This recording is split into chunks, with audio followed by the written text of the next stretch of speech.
Welcome to 99 TV. నేను మూల శ్రీనివాస్. ఇక తెలంగాణ రాష్ట్ర వ్యాప్తంగా జూబ్లీహిల్స్ ఉప ఎన్నిక అనేది ఎంత కీలకంగా మారిందో మనందరికీ తెలిసిందే. ఈ నేపథ్యంలో 3 పార్టీలు కూడా ఖచ్చితంగా జూబ్లీహిల్స్లో జెండా ఎగరేయడానికి విస్తృతంగా ప్రచారం కొనసాగించారు. ఇక ఇదే సమయంలో ఎన్నికలు ముగిసిపోయాయి. సో ఎల్లుండి మరి దీనికి సంబంధించిన ఫలితాలు కూడా వెలువడబోతున్నాయి. సో మొత్తానికి కాంగ్రెస్ పార్టీ అభ్యర్థి నవీన్ యాదవ్ ఈ యొక్క రేసులో ముందున్నట్టు కూడా స్పష్టంగా సమాచారం అందుతోంది. ఇదే అంశంలో మరి చాలా సర్వే సంస్థలు కూడా దీంట్లో ఎగ్జిట్ పోల్స్ కూడా నిర్ధారించాయి. సో మొత్తానికి జూబ్లీహిల్స్లో కాంగ్రెస్ పార్టీ అభ్యర్థి విజయం సాధిస్తున్న నేపథ్యంలో తెలంగాణ సీఎం రేవంత్ రెడ్డి కూడా ఈ యొక్క ఉప ఎన్నికని చాలా ఛాలెంజింగ్గా తీసుకున్నారు. సో మనకు తెలిసిందే, ఒక వారం రోజుల పాటు కూడా ఆయన జూబ్లీహిల్స్పై కాన్సన్ట్రేషన్ చేశారు. అదే క్రమంలో ప్రచారం చేశారు, రోడ్ షోలలో పాల్గొన్నారు, కార్నర్ మీటింగ్లో పాల్గొన్నారు. సో బైక్ ర్యాలీలో కూడా పాల్గొన్న పరిస్థితి మనం చూసాము. సో మొత్తానికి జూబ్లీహిల్స్ ఉప ఎన్నికల్లో కాంగ్రెస్ పార్టీ అభ్యర్థి నవీన్ యాదవ్కు మద్దతుగా ఆయన చేసిన ప్రచారం అయితే మొత్తానికి ఈ యొక్క జూబ్లీహిల్స్ ఉప ఎన్నిక ఓటర్ల మనోగతం కావచ్చు, తర్వాత ఓటింగ్ ప్రక్రియను కావచ్చు పూర్తిగా మార్చేసిందని చెప్పుకోవచ్చు. ఒకవైపు మరి జూబ్లీహిల్స్ ఉప ఎన్నికలో కాంగ్రెస్ గెలుస్తోంది. ఆ తర్వాత మరి దీంట్లో అభ్యర్థి నవీన్ యాదవ్ కంటే ఎక్కువ సంతోషించేది తెలంగాణ సీఎం రేవంత్ రెడ్డి అని చెప్పవచ్చు. ఎందుకంటే తెలంగాణ సీఎం రేవంత్ రెడ్డి తన మంత్రివర్గ సభ్యులతో గత కొంతకాలంగా కొంత ఇబ్బందులు పడుతున్నారు. ముఖ్యంగా చాలామంది మంత్రులు కూడా మరి ఇక కాంగ్రెస్లో కొంత ప్రజాస్వామ్యం ఎక్కువగా ఉన్నప్పటికీ కూడా కొంతమంది మంత్రులు తమ ఇష్టారీతిన కామెంట్ చేస్తూ కొంత ప్రభుత్వాన్ని కూడా ఇరకాటంలో పడేస్తున్నారు. దాంట్లో మరి చాలా కాలంగా అయితే కొండ సురేఖ పేరు వినిపిస్తోంది. కొండ సురేఖ మరి గతంలో ప్రభుత్వానికి కూడా తలవంపులు తెచ్చే విధంగా మాట్లాడారు. సో మంత్రులంతా కూడా ఫైళ్ళపై సంతకాలు పెట్టాలంటే డబ్బులు తీసుకుంటారని చెప్పడం కావచ్చు.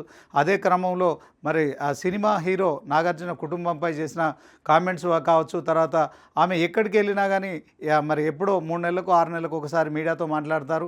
అదే క్రమంలో ఆమె మాట్లాడే మాటలన్నీ కూడా కాంట్రవర్సీగా మారుతూ ఉంటాయి. ఇటీవల కాలంలో మరి ఆమె ఓఎస్డీగా ఉన్న సుమంత్ విషయంలో కావచ్చు, తర్వాత ఆమె కూతురు సుష్మిత విషయంలో కావచ్చు.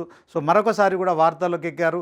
అదే కాకుండా సహచార మంత్రి పొంగులేటి విషయంలో కూడా ఆమె మరి ఆయన ఇన్ఛార్జ్ మంత్రిగా ఉన్నారు పొంగులేటి. వరంగల్లో మరి ఆయన కాంట్రాక్టుల విషయంలో కూడా మరి అడ్డుకుంటున్నారని చెప్పి చేసిన వ్యాఖ్యలు కావచ్చు. 1 కాదు 2 కాదు చాలా రకాలుగా కూడా కాంట్రవర్సీ కామెంట్లు చేసిన కొండా సురేఖను మరొకసారి మంత్రివర్గం నుంచి తప్పిస్తారని ప్రచారం జరుగుతోంది.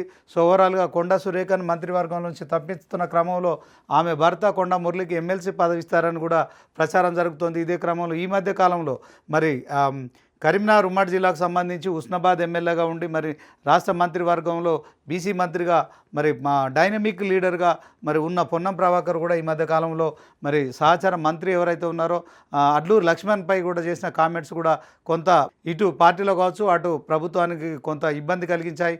ఇదే నేపథ్యంలో మరి పొన్నం ప్రభాకర్ను కూడా మంత్రివర్గం నుంచి కూడా తప్పిస్తారని ప్రచారం జరుగుతుంది. అదే క్రమంలో మరి ఆయనకు టీపీసీసీ బాధ్యతలు అప్పగిస్తారని కూడా తెలుస్తోంది.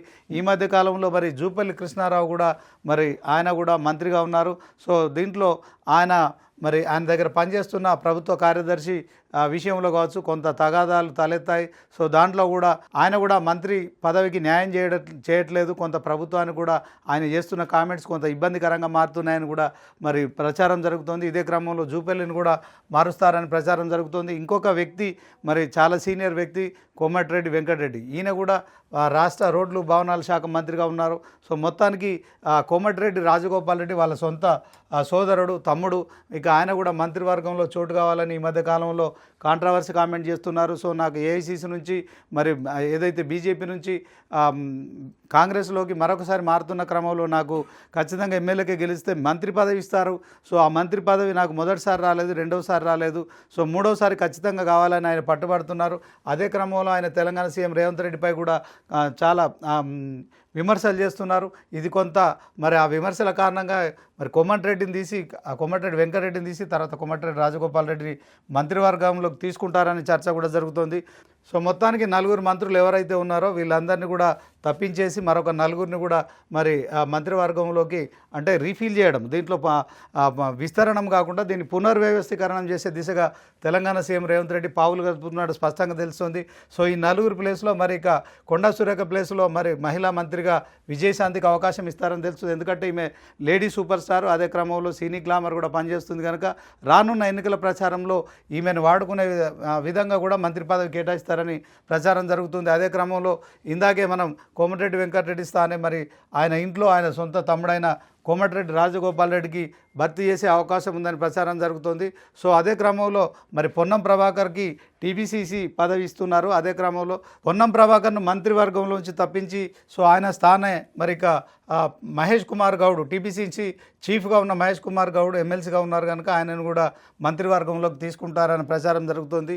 ఓవరాల్గా మరొక అంటే ఇప్పుడు రానున్న జిహెచ్ఎంసీ ఎన్నికల్లో పార్టీ బలోపేతం కావాలంటే ఖచ్చితంగా హైదరాబాద్ సిటీలో ఇద్దరికి మంత్రి పదవులు ఇవ్వాల్సిన అగత్యం ఉందని తెలంగాణ సీఎం రేవంత్ రెడ్డి అభిప్రాయపడుతున్నారు. అదే క్రమంలో అధిష్టానం ఆలోచన కూడా అదే ఉందని తెలుస్తోంది.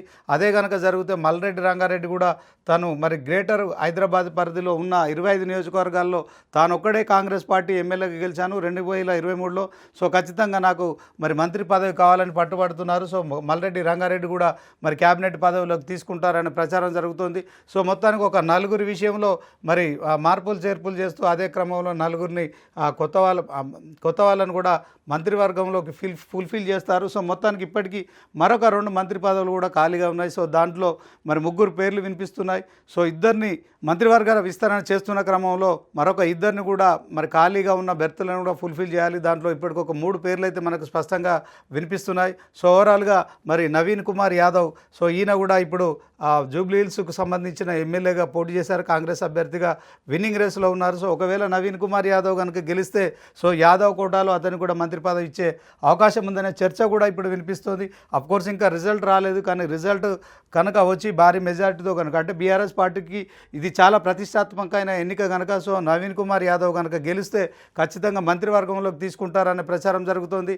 అదే క్రమంలో మరి బాలునాయక్ పేరు కూడా వినిపిస్తోంది.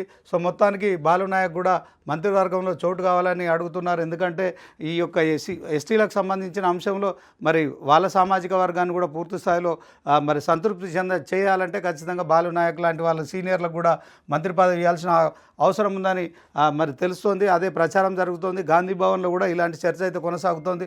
సో ఓవరాల్గా మరొక మదన్ మోహన్, నిజామాబాద్కు సంబంధించిన మదన్ మోహన్ కూడా కొత్తగా మంత్రివర్గంలోకి తీసుకుంటారని ప్రచారం జరుగుతోంది. ఏది ఏమైనప్పటికీ కూడా తెలంగాణ సీఎం రేవంత్ రెడ్డి మరి గత 2 సంవత్సరాలుగా కూడా ముఖ్యమంత్రిగా మరి తాను మొట్టమొదటిసారిగా డిసెంబర్ 7వ తేదీన తాను ముఖ్యమంత్రిగా ప్రమాణ స్వీకారం చేస్తూ మరొక 11 మంది ఎమ్మెల్యేలచే మంత్రివర్గంలోకి తీసుకున్నారు. అయితే ఆ 11 మంది మంత్రుల్లో కూడా చాలామంది సీనియర్లు ఉన్నారు.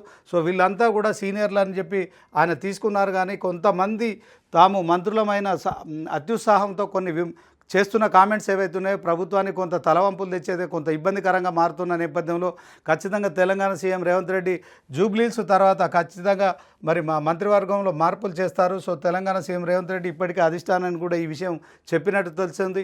ఏది ఏమైనప్పటికీ కూడా కొంత కోమటిరెడ్డి బ్రదర్స్ విషయంలో మరి షెఫ్లింగ్ ఉంటుందా లేదా అనే విషయంలో కొంత క్లారిటీ లేకపోయినప్పటికీ సో మిగిలిన వారి విషయంలో ఒక చర్చ అయితే కొనసాగుతోంది. ఇది గాంధీ భవన్ వర్గాల్లో కూడా జరుగుతున్న చర్చ కనుక ఓవరాల్గా తెలంగాణ సీఎం రేవంత్ రెడ్డి పూర్తిగా మరి సమర్థులైన వ్యక్తులకే మంత్రివర్గంలో ఉంచుకోవాలి. తర్వాత ఎందుకంటే రానున్న స్థానిక సంస్థల ఎన్నికలు కావచ్చు, అదే క్రమంలో జిహెచ్ఎంసీ ఎన్నికలు కావచ్చు, కాంగ్రెస్ పూర్తిగా మరి పట్టు సాధించాలంటే మరి సమర్థులైన వ్యక్తులు మాత్రమే మంత్రిగా ఉండాలి. సో వీళ్ళంతా కూడా టంగు స్లిప్ అయిపోతున్నారు. సో ప్రభుత్వానికి కొంత మరి ఇబ్బందులు కలిగించే కామెంట్ చేస్తున్నారు కనుక వీరి విషయంలో మరి ఖచ్చితంగా చర్యలు తీసుకుంటానని ఇప్పటికే అధిష్టానాన్ని చెప్పడం కావచ్చు, అధిష్టానం కూడా గ్రీన్ సిగ్నల్ ఇచ్చినట్టు కూడా ప్రచారం జరుగుతోంది. సో ఇక గ్రేటర్ హైదరాబాద్ చూసుకున్నట్టయితే మరి గ్రేటర్ హైదరాబాద్లో ఉన్న ఏకైక ఎమ్మెల్యే మల్రెడ్డి రంగారెడ్డి. సో ఈయనతో పాటు మొన్న ఏదైతే బైపోల్లో కంటోన్మెంట్ నుంచి గెలిచిన శ్రీ గణేష్ ఇద్దరు మాత్రమే కాంగ్రెస్ పార్టీకి ఎమ్మెల్యేలుగా ఉన్నారు. సో 150 డివిజన్లలో జిహెచ్ఎంసీలో ఖచ్చితంగా తెలంగాణ సీఎం రేవంత్ రెడ్డి జూబ్లీహిల్స్లోనే ఉంటారు. కానీ దీంట్లో ఎమ్మెల్యేల సంఖ్య చూసుకుంటే కేవలం ఇద్దరే ఉన్నారు కనుక ఇప్పుడు నవీన్ యాదవ్ గెలిస్తే ముగ్గురు అవుతారు. సో ఈ ముగ్గురు వ్యక్తులకు మరొక ఇద్దరిని కూడా మంత్రివర్గంలోకి తీసుకుంటే ఖచ్చితంగా గ్రేటర్లో మరి కాంగ్రెస్ బలం పెరుగుతుంది. అదే క్రమంలో గ్రేటర్లో కూడా కొంత మరి కాంగ్రెస్ సత్తా చాటే అవకాశం ఉంది కనుక సో ఈ మంత్రివర్గ విస్తరణ అనేది ఖాయంగా తెలిసిపోతుంది. సో మరి ఈ విస్తరణమా లేకుంటే ఇది పునర్వ్యవస్థీకరణమా అనే అంశంలో కూడా జరుగుతున్న చర్చలో మొత్తానికి తెలంగాణ సీఎం రేవంత్ రెడ్డి తన మాట వినేవాళ్ళు, ప్రభుత్వానికి పేరు తెచ్చేవాళ్ళను, అదే క్రమంలో ఓవరాల్గా ప్రభుత్వానికి చెడ్డ పేరు తీసుకురాకుండా ప్రభుత్వ ఇమేజ్ని పెంచేవాళ్ళు మరి ఖచ్చితంగా తన మంత్రివర్గంలో ఉండాలని ఇప్పటికే అధిష్టానానికి చెప్పినట్టు తెలుస్తుంది. జూబ్లీహిల్స్ బైపోల్ తర్వాత మరి ఖచ్చితంగా మీకు నచ్చినట్టు మీరు చేసుకోవాలని చెప్పి కూడా అధిష్టానం గ్రీన్ సిగ్నల్ ఇచ్చినట్టు తెలుస్తుంది. అదే కనుక నిజమైతే ఖచ్చితంగా రేవంత్ రెడ్డి మరి ఎవరైతే మంత్రివర్గంలో కొంత ఇబ్బందులు పెడుతున్నారో వాళ్ళందరినీ కూడా మార్చి మరి వీళ్ళలో ఖచ్చితంగా మరి మార్పులు చేర్పులు చేసి ఒక మంత్రిగా తన ఇమేజ్ని పెంచుకుంటూ ప్రభుత్వ ఇమేజ్ని కాపాడుతూ ప్రజల్లోకి మరి ఖచ్చితంగా దూసుకెళ్ళి ప్రజలతో మమేకమైపోయి ప్రభుత్వం అందిస్తున్న పథకాలను ప్రజల్లోకి తీసుకువెళ్తూ రానున్న ఎన్నికల్లో ఖచ్చితంగా విజయం సాధించాలంటే మరి కొంత ఈ కాంట్రవర్సీ కామెంట్స్ కావచ్చు, తర్వాత ఈ యొక్క విమర్శలు చేస్తున్న వారు కావచ్చు. సో వీళ్ళందరి విషయంలో మరి ఖచ్చితంగా రేవంత్ రెడ్డి తీసుకున్న చర్యలు ఏవైతే ఉన్నాయో మంత్రివర్గంలో మరి మార్పులు చేర్పులే అని స్పష్టంగా తెలుస్తోంది. సో వీళ్ళందరిలో మరి మార్పులు చేర్పులు చేసిన క్రమంలో వీళ్లకు అదనపు బాధ్యతలు ఇచ్చి కూడా మరి ఆ మంత్రివర్గం నుంచి తప్పించిన తర్వాత కొంత సంతృప్తి పరచారనే సమాచారం అయితే జరుగుతోంది. ఏది ఏమైనప్పటికీ కూడా జూబ్లీహిల్స్ ఉప ఎన్నిక తర్వాత జరుగుతున్న ఏదైతే మంత్రివర్గ విస్తరణ కార్యక్రమంలో కొత్తవారి ఇద్దరికి చోటు కల్పిస్తూ మరొక నలుగురికి కూడా మరి దీంట్లో మార్పులు చేర్పులు చేయబోతున్నారనే వార్త మాత్రం ఇప్పుడు ఆ దేశవ్యాప్తంగానే కాదు మరి తెలంగాణ రాష్ట్ర వ్యాప్తంగా సంచలనంగా మారుతోంది. చూడాలి మరి రేవంత్ రెడ్డి దీనికి మరి ఎల్లుండి 14తో మరి ఎన్నికల ఫలితాలు కూడా వెలువడుతున్నాయి కనుక డిసెంబర్ 9 నాడు ఏదైతే తెలంగాణ రాష్ట్రంలో కాంగ్రెస్ ప్రభుత్వం ఏర్పడిన తర్వాత 2 ఏళ్ల కాలం పూర్తి చేసుకుంటున్న సందర్భంగా మరి ముహూర్తం డిసెంబర్ 9 పెట్టుకుంటారా, మరి ఎల్లుండి తర్వాత ఈ కార్యక్రమాన్ని శ్రీకారం చుడతారా అనేది మాత్రం వేచి చూడాల్సి ఉంటుంది.